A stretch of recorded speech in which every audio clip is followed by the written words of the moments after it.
Hello, I'm Wayne Smith. Welcome to Dissecting the Battleship. I've been a professional model maker for Superior Models since 1969, having built over 300 ship models.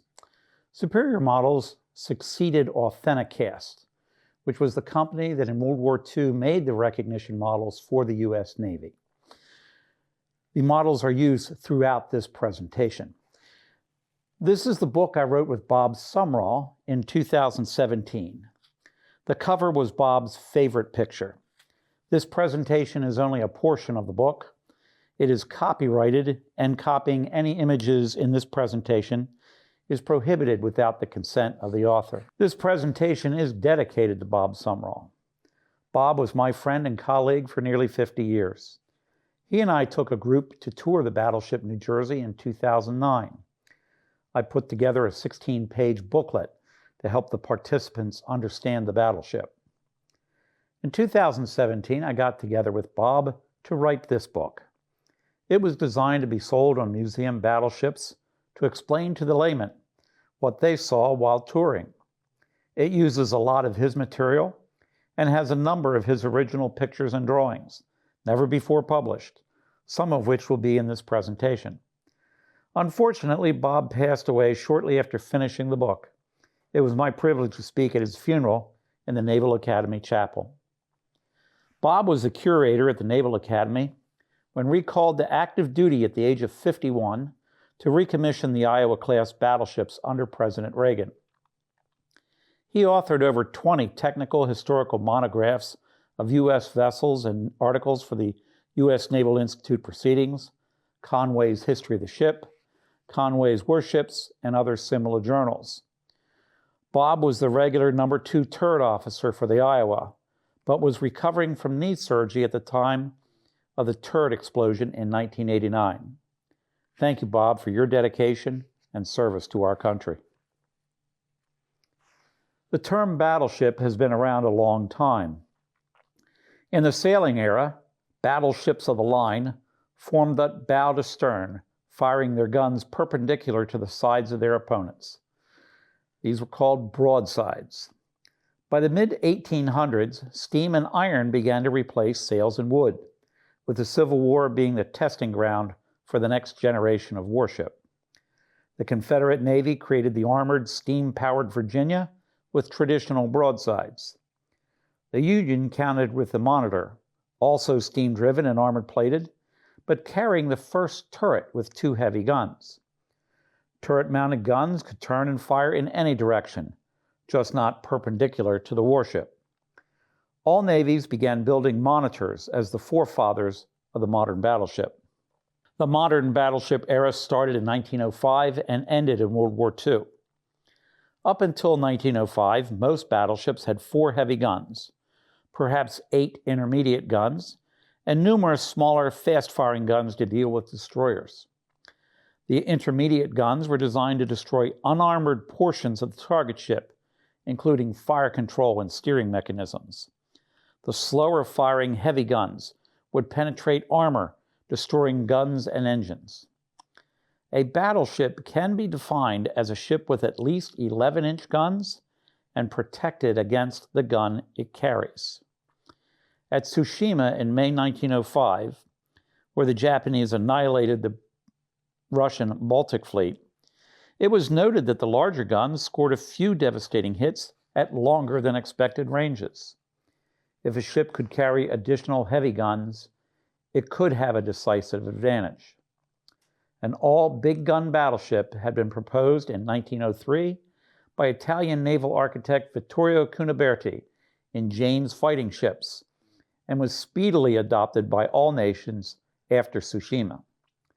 HMS Dreadnought was the first of the new ships completed and bequeathed upon all her offspring, both domestic and foreign, the generic term of Dreadnought. The Missouri generally appears on every model display to give a visual of the size differences. You can see she is just short of 9 inches long. The coin is also in scale with the models. This is the Missouri as opposed to Iowa or New Jersey because it has the table and chairs of the Japanese surrender on the O1 level, just abaft the number 2 turret, and forward of the 40mm, which can be seen in the inset picture. She was chosen for the surrender because President Truman was from Missouri. She is more than twice the size of any of the other ships on this page and was immensely more powerful. The British Dreadnought was the first all-big gun ship built. HMS Dreadnought has 2 wing turrets on each side of the ship, limiting their field of fire. Wing turrets were used by the British, German, French, and Japanese battleships, but not by the US, Russia, or Italy. Dreadnought was the first battleship to be powered by steam turbines, providing a distinct speed advantage of 3 knots over all other existing battleships. All existing old battleships were reclassified as pre-dreadnoughts after England completed Dreadnought. Connecticut was commissioned after the British finished the Dreadnought, making her obsolete when completed. She was a typical pre-Dreadnought with only 4 12-inch guns, with 8 faster-firing intermediate 8-inch guns. She was the flagship of the Great White Fleet sent on an around-the-world cruise in 1907 by President Theodore Roosevelt. This was meant to contrast American capabilities with the annihilation of the Russian fleet by the Japanese in 1905. The Japanese got the message. The U.S. fleet could travel any distance and be ready for combat. USS Michigan, the first American all-big gun battleship, was hampered by congressional limits on expense and used the same size hull as the Connecticut. Designed before the Dreadnought, she took 4 years to complete compared to 1 year for the Dreadnought. Her turret arrangement gave the same broadside as Dreadnought, but with fewer turrets. She has the same 12-inch guns as Connecticut, but 4 turrets mounting 8 guns, instead of 2 turrets mounting 4 guns. She was powered by the old-fashioned reciprocating engine made famous in all those Titanic movies. It is important to understand warship design constraints. For any ship, the hull is roughly 40% of the weight of the ship. This leaves you only 60% of the ship for protection, firepower, and speed. This triple design constraint must be balanced by the naval architect before the ship is built. Unless you know why you're building something, you don't know what to build. In the U.S., the General Board of the Navy determined basic ship characteristics. Designers then produced different combinations of guns, armor, and speed to indicate what could be built. Increasing one of your triple constraints requires the decrease of one or both of the others. If the General Board wanted a fast ship, it would have to sacrifice firepower or armor. In general, I can make a ship that is fast and powerful, but won't have much armor, the classic battle cruiser. I can make it powerful and well protected, but it will be slow, the classic battleship. I can make it fast and well protected, but it won't be able to sink another battleship. The German Scharnhorst's guns were too small to penetrate another battleship's armor. There are additional constraints for the naval architect, including political realities. Hitler approved the Scharnhorst-Gneisenau with small 11-inch guns to appear less threatening to the British. Their shells are not big enough to penetrate the Duke of York's armor when the Duke of York caught the Scharnhorst. Materials. The U.S. had the finances to use expensive STS armored steel, which was tough and thin, contributing to strength and lower weight. Funding. The British had limited funding, which also included limited construction ways. This limited them to building 5 King George V battleships. Japan could only build 3 Yamatos simultaneously, while the U.S. had 4 South Dakotas and 4 Iowas under construction simultaneously. No one could compete with the construction speed of the U.S. yards. Priorities. Despite the robust U.S. economy, carriers and landing craft received priority over battleships because of their need. Skilled labor was needed for both carriers and battleships, meaning that carriers received the priority. Treaties. The Germans signed a pre-war treaty limiting their navy to 35% of the British. The Japanese left the Washington Naval Treaty to build the Yamatos. This forced the other nations to also abandon the treaty and build bigger ships, which cost them much more money. Harbor. The Germans had very shallow harbors. Bismarck is wider and shallow drafted rather than most contemporary battleships, so she could sail in and out of the harbor. Bridges. U.S. ships had to pass under the Brooklyn Bridge to get to the Brooklyn Navy Yard, the single most important yard on the East Coast. This limited the height of her gun directors. Masts and radars were removed to pass under the bridge. Canals. The Panama Canal is the best-known restrictor to U.S. ships. It was only with the post-war supercarriers that the U.S. abandoned the requirement that their largest ships be able to use the canal. The photo shows the installation of the lower belt armor on the battleship Alabama.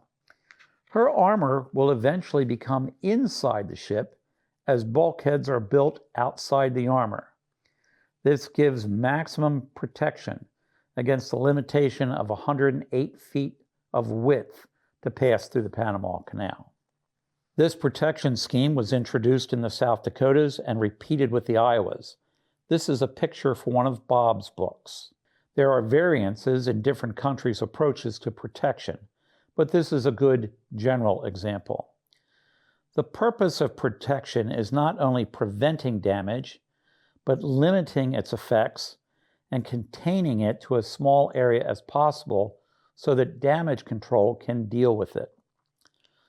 The belt armor, the Blue Arrow, was angled to present a greater relative thickness compared to a vertical belt, but had to be inside the hull. It prevents a low-angle shell fired from a shorter distance from penetrating the ship.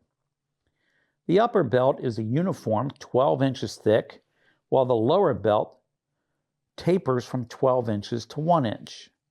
The upper belt is Class A armor, which is heat-treated with carbon baked into the surface, increasing its resistance to shells. A shell would shatter when hitting it. The lower belt is Class B armor, heat-treated only. Type A armor must be a uniform thickness and cannot be machined, while Class B armor can be tapered, hence the use of two different types of armor. In this scheme, the lower belt also served as the third torpedo bulkhead between the third and fourth voids. The main armored deck, the Yellow Arrow, protected the magazines and engineering spaces from bombs and high-angle, long-range shells. The upper deck, or bomb deck, at the top of the drawing had 1.5 inches of armor and would fuse the shell or bomb, while her heavier deck armor would prevent penetration. In addition, the hull at the back of the Blue Arrow was 1.5 inches of the aforementioned STS, the special treatment armored steel, creating a decapping plate. A shell penetrating this would start the fuse, which would cause the shell to explode prior to penetrating the armor belt, thus protecting the ship. 4 voids or empty spaces, which are the green arrows, are designed to protect from the effects of torpedoes, mines, and near misses from aerial bombing. The force of a torpedo hit could be vented into an empty void or partially absorbed by fuel oil to limit the damage. The U.S. kept the outer 2 voids full of oil, which buffered the shock of the torpedo explosion and absorbed the splinters from the shattered hull. 2 more empty inner voids allowed for seepage and protected the engines and magazines. All ships are susceptible to torpedo hits to their rudders and screws. There are no practical ways to protect them other than to separate them as widely as possible. This drawing is representative of most battleship turret arrangements. The turret has a heavily armored faceplate through which the guns protrude. The roof is also heavily armored, while the sides and back are less thick. The round upper barbette usually has armor commensurate with the faceplate to protect the magazines. In U.S. turrets, the shell lined the barbette interior, where they were loaded into a projectile hoist and sent to the gun. The shell was then rammed home. The powder magazines are well below the waterline and below the armored deck. Shells traveled via the powder hoist, where they were rammed in after the shell. If a shell did penetrate the turret or barbette armor, the magazines could be flooded to prevent the powder from exploding. In 1989, Iowa suffered from a turret explosion when the center gun of No. 2 turret erupted. The design of the turret, the magazines, and the separation of the gunpowder limited the damage to the turret, but 47 of Bob's shipmates lost their lives.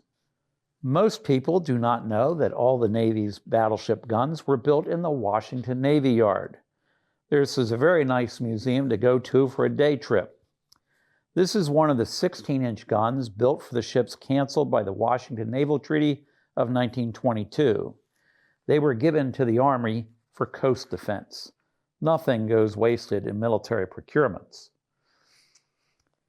In the picture on the left, a shell is on the cradle and ready to be rammed into the breech of the gun. On the right, the sailors are manhandling the 110-pound powder bags into the scuttle. 6 bags are needed for each shell. The scuttle prevented a flash fire from the turret spreading from the turret to the magazine next door, which would destroy the ship.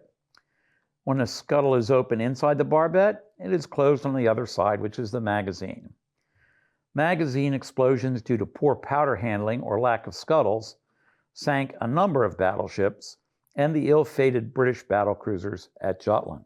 Battleships were typically powered by 3 or 4 sets of geared turbines with 8 or 12 boilers. Boilers and turbines were placed in various compartment combinations to protect against the loss of all of them at the same time. American battleships had an enormous fuel capacity, allowing them to transfer fuel to escorting destroyers. Combined with double reduction gears, like multiple gears in a car's transmission, and high-pressure boilers, American ships had twice the range as other nations' battleships. They could travel for 15,000 miles at 15 knots, or go without fueling for 40 days.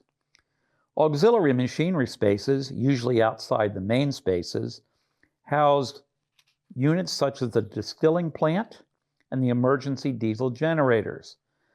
The distilling plant wasn't for showers for the crew, but to create fresh water to use in the boilers. Saltwater showers were the norm. The propellers and shafting of Alabama and Massachusetts, museum ships that you can tour today, were essentially conventional, but the arrangement of the propellers was not. The stern, below the waterline, formed a tunnel, as can be seen in the model, the sides of which were the skegs enclosing the 2 outboard propeller shafts. The 2 inboard strut-supported shafts were located inside the tunnel, with their propellers located forward of the outboard propellers. This was a unique arrangement and would prevent the loss of all propellers at the same time. All modern U.S. battleships experience shaft vibrations, and designers used 4 and 5 blade propellers to fix that issue. If you cannot accurately aim your guns, they are useless. This is the official U.S. drawing of a Mark 38 gun director, 2 of which were mounted on all modern U.S. battleships. They work on the geometry principle of angle, side, angle. The director is a known length, line D. A U.S. director was 26 feet wide. A Japanese director was 50 feet wide. All nations had different sizes directors. When you adjust the lenses at the end of the director and match the ship's image at point B from both A and C, you now know the angles of A and C. Using simple trigonometry, this allows you to calculate the distance from B to D to fire your guns. An in-depth discussion of fire control must be a future session. However, here you can see the director at the top of the tower with the turrets below it. It is connected to a set of sophisticated mechanical computers. When married to radar, the US and British gun directors were the best mounted on ships in World War II. This allowed hits to be made at night without ever seeing the enemy ship. The issue of vibration from the propellers is now very important.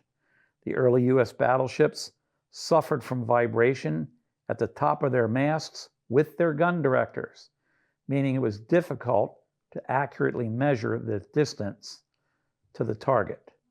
This was what required the US to do a lot of testing with different size propellers and different number of blades to ensure that the range directors remained stable. This is Wayne Smith, and thank you for investing your time in this presentation. It is my pleasure to have been able to present some of Bob's and my book to you. Please stay tuned for additional presentations from our book on battleships. Our next presentation will be comparing the fast battleships of World War II and how they solved the triple constraint issue. If you have suggestions for other presentations about warships or would like to purchase any of the models used in the presentation, please contact Al Navco. I would also ask you to please share and subscribe to this site.